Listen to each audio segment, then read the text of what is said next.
Ang Pasko sa Pinas ay kakaiba. Hindi ito nasusukat sa dami ng handa, laki ng regalo, o bonggang palumuti. Nasusukat ito sa init ng pagtutulungan, sa saya ng muling pagkikita ng pamilya, at sa taus-pusong pagmamahalan sa bawat tahanan. Kapag sabay-sabay kumakanta ang mga tao, nag-aabang sa simbang gabi, at sabay-sabay na nagsasalo sa Noche Buena, nariyan ang tunay na diwa ng Pasko.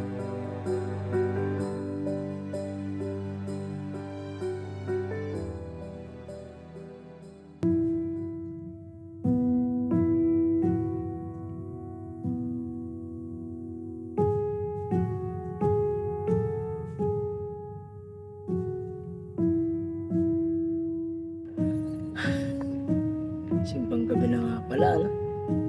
Dami na naman tao na ito.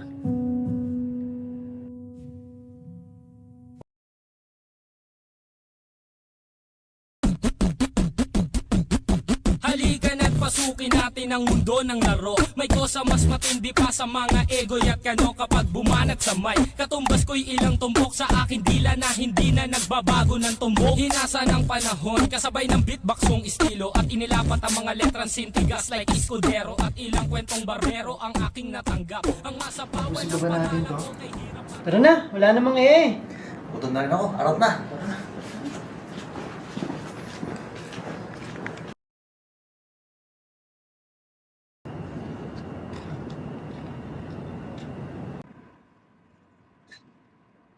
Pasko na naman sa Pilipinas.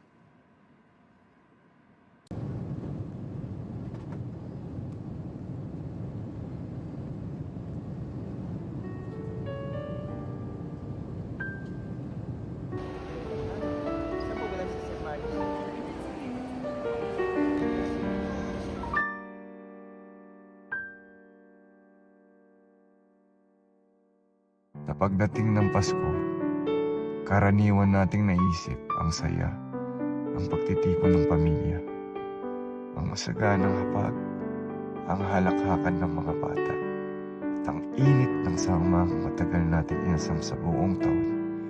Ngunit para sa ilan sa atin, may kakaibang lungkot na bumabalot sa panahon ito. Ito ang lungkot na dulot ng pagkakalayo. Ang Paskong hindi natin masusalubong ang pamilya sa kanilang mga yakap, kundi mararanasan sa tahimik na silid o malayong lugar na tanging alaala lamang ang kapiling.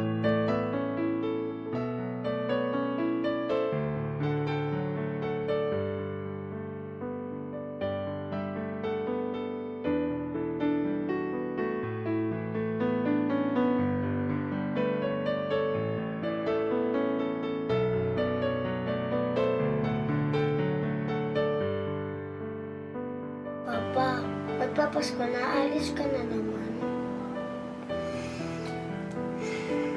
Wala anak. Kailangan eh. Bayaan mo. Para sa inyo naman doon ni Mami. Babawi na lang si Papa sa susunod na Pasko.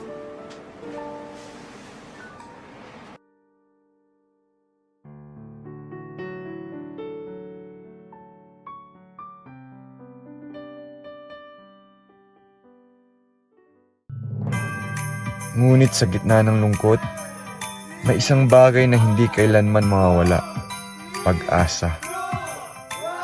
Ang Pasko hindi lamang tungkol sa saya. Ito rin ay paggunita sa pag-ibig, sakripisyo at pagtitiis. At tayo, na nasa malayo, ay may sariling kwento ng sakripisyong iniaalay para sa magandang kinabukasan para sa pamilya ring mahal natin.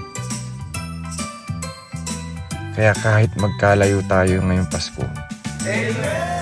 manatili sanang buhay ang apoy ng pagmamahalan sa bawat mensahe, tawag o liham. Naroon ang patunay na ang puso ng isang pamilya hindi kailanman napipigil ng distansya. Ang bawat araw ng lumilipas ay isang hakbang palapit sa muling pagsasama.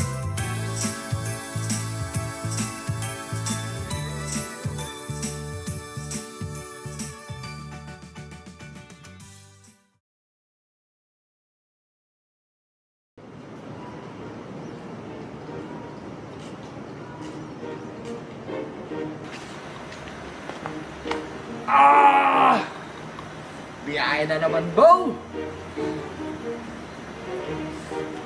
Sakit na ng katawan ko.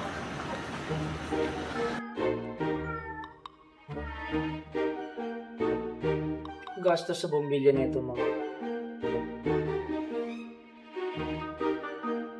Uy! Ayos ka lang? Malamig ka, no? Oh, di ah. Kasi tamo to, ang daming bumbilya ang gastos niyan. 72? Magpapasko? Pag-alagala ka? Wala ka bang pamilya? Wala tuloy ako sa bilang. Pero sa totoo niyan, wala akong pamilya eh. Kaya ako naglalakad-lakad kasi namimiss ko na yung Pasko ko niya eh. Alam ko na. Ganto na lang. Sumama ka sa akin. Saan tayo punta? Ako nang bahala. Tara. Ha? Tara. Bakit? Saan ba tayo pupunta? Ayan o. Diyan na yun. Tatado! Magkasakit pa ako dyan eh. Yung masaya dyan. Masaya. Tara na. Ayoko dyan. Masaya dyan. Masaya. Diyan, ikaw mamimili ng ta. Ganon? Oo. Ano ba na ba, right? Tara. Sa isang bansang may maraming pagsubok, patuloy pa rin tayo nagdiriwang na may pag-asa. Dahil sa puso ng bawat Pilipino, ang Pasko ay hindi lang isang araw. Ito ay paalala na may liwanag, pananampalataya, at may pag-ibig na hindi kailanman mawawala. Maligayang Pasko, mga kapwa ko Pinoy.